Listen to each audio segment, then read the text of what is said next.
ചേട്ടാ എന്റെ പപ്പേനെയാണെങ്കിൽ പോലീസുകാര് ഇടിച്ചു കൊന്നു തന്നെ. പപ്പയുടെ ഒരാളുടെ തണലിൽ ഞങ്ങൾ ഇത്രയും നാളും ഇങ്ങനെ നിന്നത്. പപ്പ പോയതോടെ ഞങ്ങൾക്ക് ആകെ ബുദ്ധിമുട്ടായിട്ട് നിൽക്കുക. ഞങ്ങളെ പപ്പായ വട്ടിക്കത്തിട്ട് ഇടിച്ച് ഞങ്ങൾക്കല്ല ഇപ്പൊ ഇല്ലാതാണ്.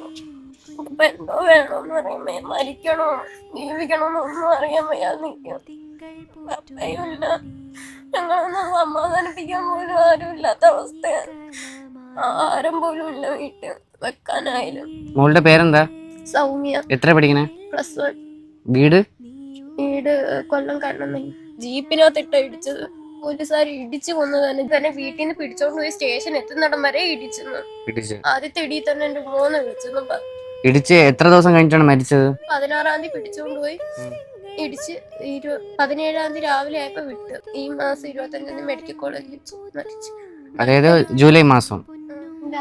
ഇതാണ് അമ്മ. മഞ്ഞപ്പിത്തം വന്നെങ്കിൽ ഭാര്യയിൽ എന്റെ ഇക്കട എങ്ങനെ പൊട്ടു, നട്ടലിൽ എങ്ങനെ വെള്ളം കെട്ടും, ഞങ്ങളത് ചോദിക്കുന്നുണ്ട്. അതിന്റെ മറുപടി അല്ല അവര് തരുന്നത്. എത്ര വയസ്സുണ്ട്? 36 വയസ്സാ. ഓക്കെ, അപ്പൊ മൂക്ക് എന്താ വേണ്ടേ? ക്യാഷ് ചലഞ്ച് കിട്ടിയാൽ കൊള്ളാന്നുണ്ട്. എന്ന് പറഞ്ഞ് ഞങ്ങള് രാവിലെ ഒന്നും കഴിച്ചിട്ടില്ല, ഇപ്പോഴും ഒന്നും കഴിച്ചിട്ടില്ല. ആകെ ബുദ്ധിമുട്ടാ. വീട്ടിലാണെങ്കിൽ വെക്കാനും ഒന്നുമില്ല. ഞങ്ങളെ പപ്പ ഉണ്ടായിരുന്നപ്പോഴാണ് ഞങ്ങളെ പൊന്നുപോലെ തന്നെ ആയിരുന്നു നോക്കിയിരുന്നത്. ഓക്കെ, എന്റെ അക്കൗണ്ട് ഫോളോ ചെയ്തിട്ടുണ്ട്. ഇനി RK വെഡിങ് മാൾ നോക്കാം. ഓക്കെ, RK വെഡിങ് മാളും ഫോളോ ചെയ്തിട്ടുണ്ട്. അപ്പൊ 2 അക്കൗണ്ട് ഫോളോ ചെയ്തുകൊണ്ട് 200-ന്റെ നോട്ട് തരാമേ. 30 സെക്കൻഡ് സമയം ഉണ്ടാവുള്ളൂ, പെട്ടെന്ന് എണ്ണി എടുത്തോണം.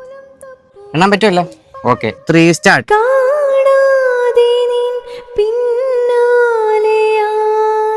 കന്നാരം പൊത്തും കൂളിർ പൂന്തിന്നലായി പൊന്നും തിങ്കൾ പോറ്റും. എനിക്ക് ഫാസ്റ്റ്. ഓക്കെ, എത്ര നോട്ടുണ്ട്? 100 നോട്ടുണ്ട്. 100 നോട്ടപ്പോ എത്രയായി? 20,000 രൂപ. 20,000 രൂപയാണ് ക്യാഷ് ചലഞ്ചിലൂടെ സൗമ്യ മോക്ക് കിട്ടിയത്. ഹാപ്പി ആയാ? വീട്ടിൽ ഒന്നും ഇല്ലാതിരിക്കുകയാണ്.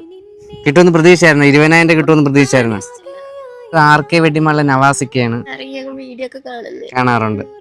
നന്ദിയുണ്ട്, ഒത്തിരി നന്ദിയുണ്ട്. എന്താ പറയണോന്ന് എനിക്ക് അറിയാൻ വയ്യ. ആ ഒരു അവസ്ഥയാണ്. എന്താ പറയണോന്ന് അറിയാൻ വയ്യ. പോട്ട്, കുഴപ്പമില്ല. നിന്നെ കാണാതിരിക്കാൻ പറ്റത്തില്ലടി. പക്ഷെ ആ പോലീസുകാരെ വിചാരിച്ചു ഞങ്ങളെ പിരിച്ച് ഓർക്കാൻ പോലും വയ്യ. എന്നെക്കാണൂടെ കൂടിയ നിങ്ങളിൽ പോലും വാങ്ങിച്ചിട്ടില്ല. ഒരുപാട് നന്ദിയുണ്ടെന്ന് വെച്ചാൽ ഞങ്ങൾക്ക് ആഹാരം പോലും ഇല്ലാതിരിക്കുന്ന സമയം. ഒരുപാട് നന്ദിയുണ്ട്. എപ്പോഴും ഞങ്ങള് അങ്ങനെ ആരുടെങ്കിലും ഒക്കെ ബുദ്ധിമുട്ടുകളൊക്കെ മാറും, ആരുടെങ്കിലും ഒക്കെ വിശപ്പുകളൊക്കെ മാറും. അപ്പം മാക്സിമം സപ്പോർട്ട് ചെയ്യാൻ അക്കൗണ്ട് ഫോളോ ചെയ്ത് വെക്കുക.